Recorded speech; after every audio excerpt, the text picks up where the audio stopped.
नमस्कार दोस्तों, मेरा नाम है शांतनु और आज के इस वीडियो में हम बात करेंगे अटल पेंशन योजना के बारे में।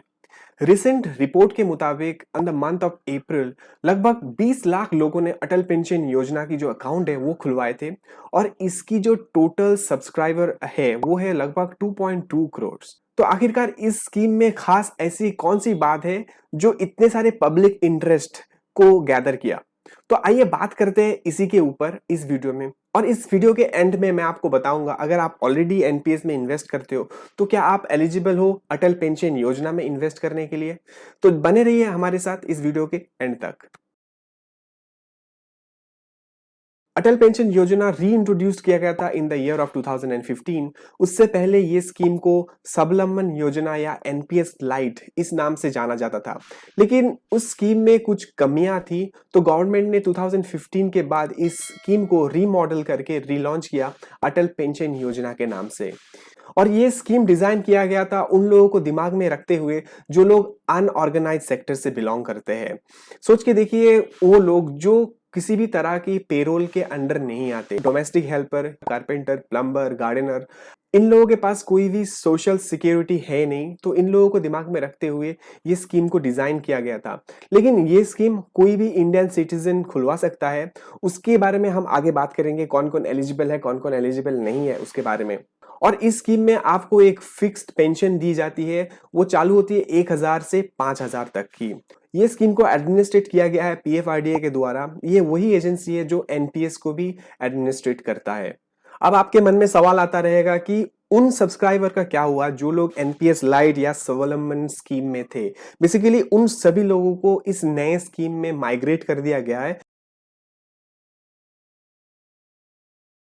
अटल पेंशन योजना में अपने आप को एनलिस्ट करने के लिए आपका जो बेसिक क्राइटेरिया है वो basically being an Indian citizen होना पड़ेगा। आपको आपका जो एज है वो 18 से 40 इसके बीच में रहना पड़ेगा और आपके पास एक सेविंग्स अकाउंट होना चाहिए, कोई एक बैंक के साथ या पोस्ट ऑफिस के साथ। आप अटल पेंशन योजना में दो तरह से अपने अकाउंट खोल सकते हो। एक है ऑफलाइन, जहाँ पे आप बैंक को अप्रोच करके अपना केवाईसी डिटेल्स जमा करके अपने अकाउंट खुलवाते हो, और दूसरी है अगर आप चाहो तो ऑनलाइन पे भी इस अकाउंट को खोल सकते हो। State bank of India, ICICI bank, ऐसे बहुत सारी बैंक है जो ऑनलाइन पे भी ये अकाउंट ऑफर करती है। और आप जब इस अकाउंट को खुलवाने जाते हो तो आपको पहले से ही तय कर लेना पड़ता है कि आपको किस रकम का पेंशन चाहिए। और ये पेंशन का जो रकम है ये 1000 से लेके 5000 इसके बीच में होती है।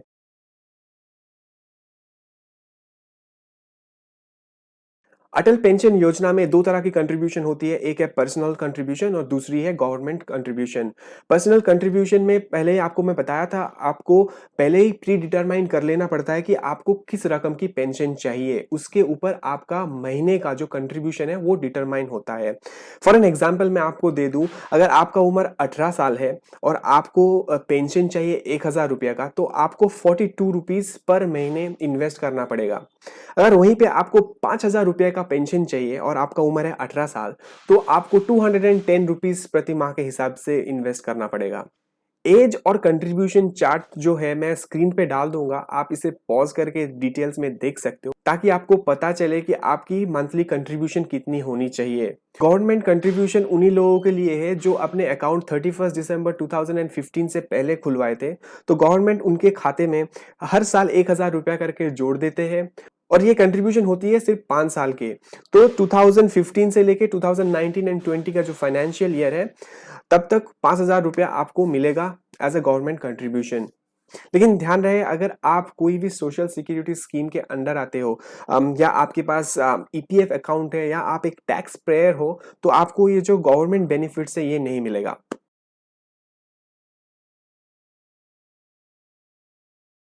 जो पहला बेनिफिट है अटल पेंशन योजना में वो है फिक्स्ड पेंशन, जो कि 1000 से लेके 5000 तक की है। और दूसरी जो है वो है, आप चाहो तो आपकी जो पेंशन की अमाउंट है उसे हर साल आप इंक्रीज भी कर सकते हो, डिक्रीज भी कर सकते हो। तो अगर आपने आपकी पेंशन की अमाउंट को इंक्रीज कर लिए तो आपका जो मंथली कंट्रीब्यूशन है वो भी इंक्रीज हो जाएगा। अगर आपने अपना पेंशन अमाउंट डिक्रीज कर लिए तो आपका जो मंथली कंट्रीब्यूशन अमाउंट है वो भी डिक्रीज हो जाएगा। तो बेसिकली आपके पास ये फ्लेक्सिबिलिटी है, आप अपने पेंशन अमाउंट को बढ़ा और कम भी कर सकते हो साल में एक बार। इस फंड की सबसे बड़ा डिसएडवांटेज यही है कि आपका जो इन्वेस्टमेंट पैटर्न है या आपका जो पेंशन फंड मैनेजर है, ये सब आप चूज़ नहीं कर सकते हो। अगर आप एनपीएस में देखते हो वहाँ पे आपको ऑप्शन दी जाती है, आपको कौन-सी फंड मैनेजर चाहिए। अटल पेंशन योजना में इस तरह का कोई भी ऑप्शन आपको नहीं दी जाती। और दूसरी डिसएडवांटेज जो यहाँ पे जो पेंशन की अमाउंट है, वो 1000 से 5000 5000 पे इसे कैप किया गया है। और जो तीसरी डिसएडवांटेज है उसकी है उसका एनरोलमेंट। आप सिर्फ 40 साल तक ही इस पे एनलिस्ट कर सकते हो अपने आप को। जैसे कि एनपीएस में क्या है, अगर आप चाहो तो 18 से 60 इनके बीच में कोई भी एज लिमिट का आदमी एनपीएस अकाउंट खुलवा सकता है। लेकिन अटल पेंशन योजना में क्या है, आपको 18 से 40 इस उम्र के अंदर ही होना पड़ेगा, तभी आप ये अकाउंट खुलवा सकते हो। लेकिन एक रिसेंट रिपोर्ट के मुताबिक फाइनेंस डिपार्टमेंट ये कंसीडर कर रहा है कि जो पेंशन की अमाउंट है इसे 10,000 तक कैपिंग की जाए। और जो एनरोलमेंट एज है उसे बढ़ा के 40 साल से बढ़ा के 50 साल की जाए। तो अगर ये इम्प्लीमेंट होती है तो आपको उसका खबर मिल जाएगा न्यूज़ पे या न्यूज़पेपर में और अखबारों पे।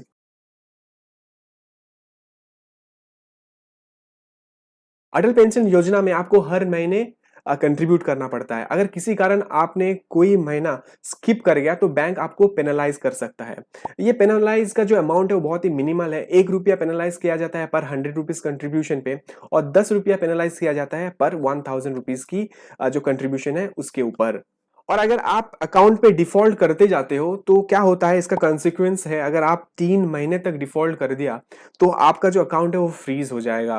और 12 महीने तक अगर आप अपने अकाउंट में डिफ़ॉल्ट करते रहे, तो आपका अकाउंट डीएक्टिवेट हो जाएगा और अगले 24 मंथ्स यानी कि 2 साल तक अगर आप किसी भी तरह का कंट्रीब्यूशन नहीं किए हो, तो आपका अकाउंट को क्लोज़ कर दिया जाएगा।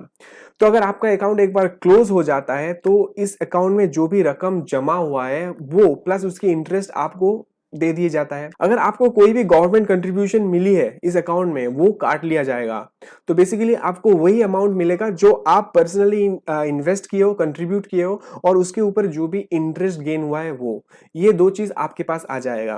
और अगर आपका अकाउंट फ्रीज़ हो गया, इसे अनफ्रीज़ करने के लिए आपको बैंक पे जाना पड़ेगा, एक सिंपल सा फॉर्म फिल अप करना पड़ेगा, आपको कुछ पेनल्टीज़ भरना पड़ेगा और आपका अकाउंट जो है वो रीएक्टिवेट हो जाएगा।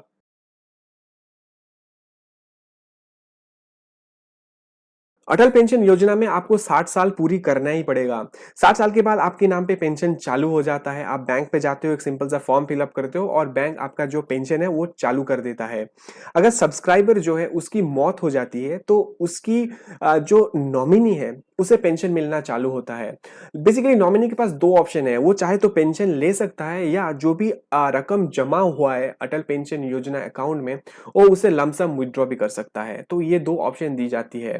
लेकिन आपको एक चीज़ ध्यान रहे, 60 साल उम्र से पहले कभी भी आप जब इस अकाउंट से विथड्रॉ करते हो, कोई भी गवर्नमेंट बेनिफिट्स अगर आपको पास्ट में मिला रहेगा, उस बेनिफिट्स, उस अमाउंट को डिडक्ट कर लिया जाता है इस अकाउंट से। वेल मेरे हिसाब से अटल पेंशन योजना एक अच्छी शुरुआत है ओल्ड एज इनकम को सिक्योर करने के लिए एक अच्छा स्टेप है जो गवर्नमेंट ऑफ इंडिया ने ली है। अगर आप देखोगे दूसरी जो डेवलप्ड कंट्री है उनके पास बहुत सारे सोशल सिक्योरिटी स्कीम होती है जहाँ पे ओल्ड एज लोगों को हेल्प किया जाता है, लेकिन इंडिया एक ऐसी कंट्री है जहाँ पे ओल्ड एज इनकम का कुछ ऑप्शंस नहीं है। तो अगर आपके पास कोई भी प्लानिंग नहीं है, अभी तक आपने रिटायरमेंट का कोई भी प्लान किए नहीं हो, तो ये एक अच्छा स्टेप्स है, ये एक अच्छा ज़रिया है, आप अपने इन्वेस्टमेंट चालू कर सकते हो। अब बात कर लेते हैं क्या आप एलिजिबल हो एनपीएस और साथ ही में अटल पेंशन योजना इन दोनों स्कीम में इन्वेस्ट करने के लिए? तो इसका आंसर है नहीं। अटल पेंशन योजना को नेशनल पेंशन स्कीम का ही पार्ट माना जाता है। जैसे कि पीएफआरडीए का रूल बताता है, हर एक इंडिविजुअल, हर एक सिटीज़न सिर्फ एक ही पेंशन स्कीम को होल्ड कर सकता है, एक ही प्रान नंबर को होल्ड कर सकता है। सो उसके तहत आप सिर्फ एक ही रिटायरमेंट ऑप्शन को चूज़ कर सकते हो, चाहे वो एनपीएस हो या अटल पेंशन योजना हो। आप दोनों को एक साथ नहीं खुलवा सकते हो। लेकिन आप चाहो तो फैमिली में ऐसा कोई हो जिसके पास एनपीएस अकाउंट नहीं है, उसके नाम पे अटल पेंशन योजना खुलवा सकते हो। जैसे कि आपका वाइफ हो गया, आपका ब्रदर, कज़िन ब्रदर जो भी है, उनके नाम पे आप अटल पेंशन योजना खोल सकते हो। आशा है आपको ये वीडियो से कुछ नया सीखने को मिला। आप इस वीडियो को आगे तक पहुँचा सकते हैं, इस वीडियो को लाइक करके और अपने दोस्तों के साथ शेयर करके। अगर आप इस चैनल पे नए हो तो इस चैनल को सब्सक्राइब कर सकते हैं ताकि ऐसे ही वीडियो आपको आगे तक मिलते रहे। मिलेंगे आपसे अगले वीडियो में, तब तक के लिए बहुत-बहुत धन्यवाद।